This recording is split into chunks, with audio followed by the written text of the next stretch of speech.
Okay, welcome back to Nosh with Nish. It's 2026. It's been a while since I've been with you, but we wanted to create some more delicious dishes for you to try at home. It's cold, it's dark outside, so we want something really warming.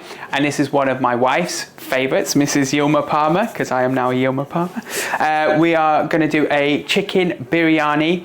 We're also going to do a chutney made with coriander, and we're going to do a raita made with carrot. So let's get started. Okay, so let's start with the ingredients. So for the chicken curry part to the biryani, we need some diced onions, diced as small as possible. That's white onions. We've got a mix here of green chili, garlic and ginger, all cut pretty finely as well. We're going to use a tin of chopped tomatoes. And then we're also, for the chicken curry, I've diced some chicken breast here, and then I marinated it with just some normal yogurt and some spices. We've used a biryani spice mix from Mauritius, but any chili, turmeric, garam masala, cardamom, whatever you fancy, chuck it in there just to give that chicken a lovely flavor. And then for the coriander chutney, we've got some more green chili and garlic. We've got some freshly chopped tomato. We've got some fresh coriander there. I'm also going to use some salt and pepper and maybe lemon juice or vinegar. I haven't decided yet. Then also for the raita, we've got some grated carrot. You can use grated cucumber as well, but we're using carrot this time. Some just plain yogurt here. We will add some spices to that a bit later. And then for the biryani part, I've already cooked up some basmati rice here, making sure that it's not overcooked. We're going to add some cashew nuts to it.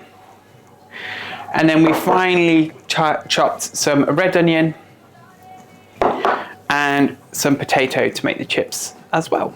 So we're going to start off cooking the chicken curry and frying off some of the bits for the biryani as well. So in this back one, we're going to do the chicken curry. To start off with, I'm going to toast up some cardamom and I'm going to chuck in some cinnamon. This is going to really add to that sort of warming taste. I toast it without oil in there to start with. Just let that warm up in the pan. In this front pan, this is for the other parts of the biryani. So we're going to make some chips out of those sliced potatoes. They become a layer in the biryani, and then we're going to toast up or fry up some red onion, which also becomes part of the topping and gives it really nice sweet taste at the end. Okay, so we've had the cardamom pods and the cinnamon toasting in there. You can smell it now, it's really nice. It's got a really like warming smell. So I'm going to add some olive oil. You can use sunflower oil, whatever types of oil, but olive oil is great. And in this bottom pan, I've been heating up some oil as well, ready to fry off the chips. So I'm going to add them to the pan. Whoop, whoop.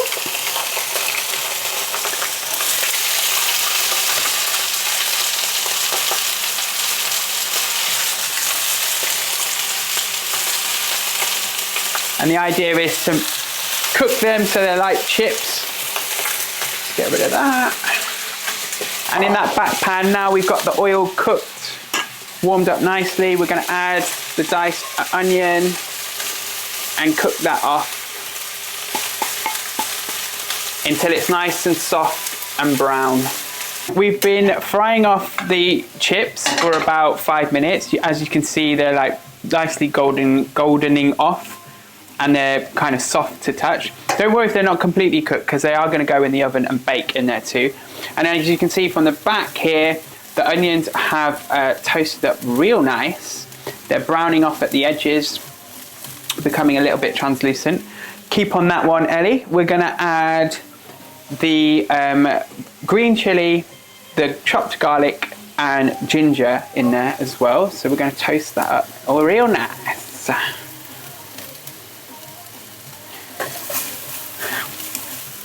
Just let that cook off for a bit before we add the chopped tomatoes. Just back on the chips, I did add a bit of salt and pepper to them as well, just to give them a little bit of taste. I think I might take them off now I don't want to overcook them. So what I'm going to do is take them off, transfer them over to a plate with some kitchen towel on, just to dab off some of the excess oil. Fabulous. Right, I'm going to use the same pan. I don't want to keep washing pans and getting new ones out. So I'm going to take a risk. Just going to add some more olive oil to that, and then I'm going to take the red onion that's been nicely finely chopped, chuck it in there. I'm just going to toast these off till they're nice and brown, like cook that down. And just take a look at this at the back here. Yeah, you can smell the chili, garlic and ginger now really coming through. That's going to be a really nice deep taste. So back on the chicken curry, you can see there the spices are nicely cooked in with the onions. They're nicely brown there. I don't like them to go too brown, too dark. So I'm pretty happy with that. And we're going to add a tin of tomato, chopped tomato, and just make sure that is nicely covered. I'm going to use the same spices that I used on the chicken. This is a Mauritian biryani spice. Unfortunately, I have no idea what's in it, but it smells delicious. But you can use chili powder, turmeric, garam masala, just to flavour. And then we're also going to use some salt.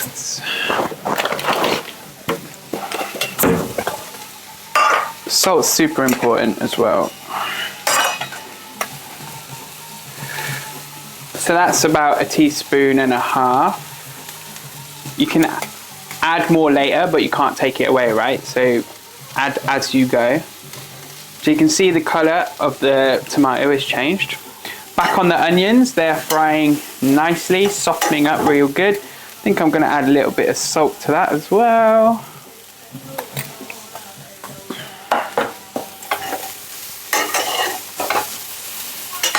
Yeah, they're softening up real nice. Okay, and then just let the tomato cook down. I'm probably going to add the lid on top.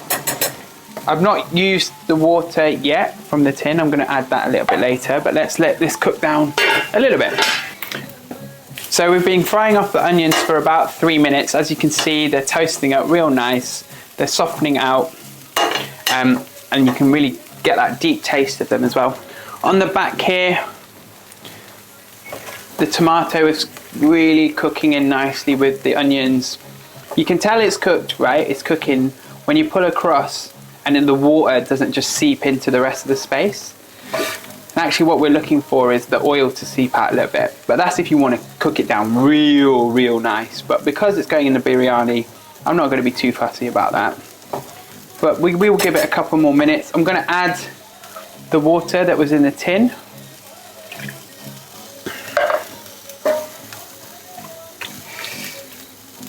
Let that cook down a bit.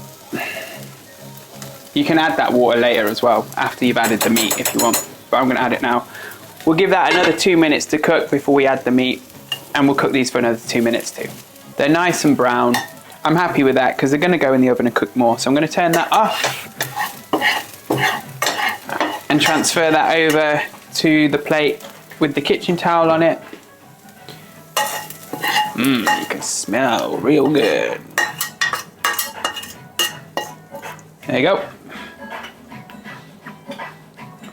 So we need that for later on. And if we go back to the curry, there you go, look at that. That is cooking real good. So you can smell it now. You can see how the tomato is really taken to the sauce. It's not splitting. As in the water is not coming out.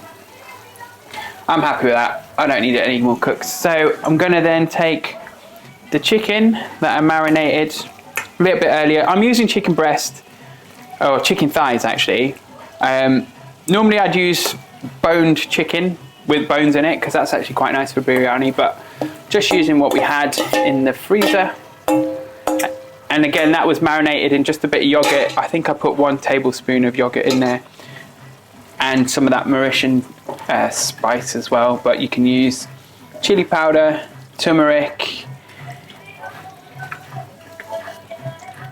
I put some salt in there as well.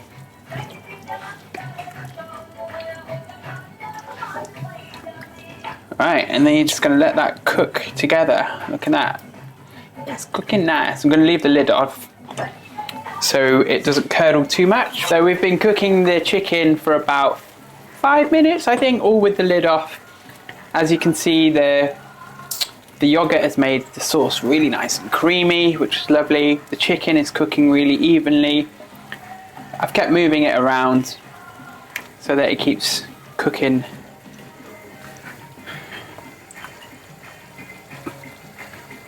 Still a bit squidgy, the chicken, which means it's not cooked yet. But it's smelling real good. The chicken's been cooking for about 10-15 minutes now. Just going to try it just to make sure the flavors are right. So just take a bit out. It smells great.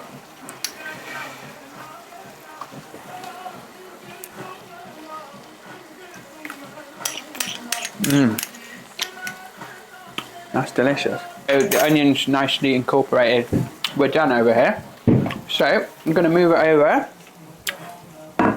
to our biryani station. We've got our rice pre-cooked from earlier. We've got our fried off potatoes, our fried off onions. We've got some cashew nuts as well. They're really tasty in it. And actually we can break them down into halves. And we've got the lovely chicken curry as well. And essentially what we're going to do, we're just going to stack it up, build it up bit by bit, a bit like a lasagna. And then we're going to put it in the oven. So I've already preheated the oven, so that's ready to go. And we'll just let it bake for about, I don't know, half an hour, 40 minutes.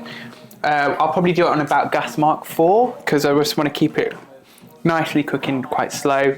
Everything's cooked in it essentially, so it's about heating and then eating, the best bit. So we'll take some of the rice.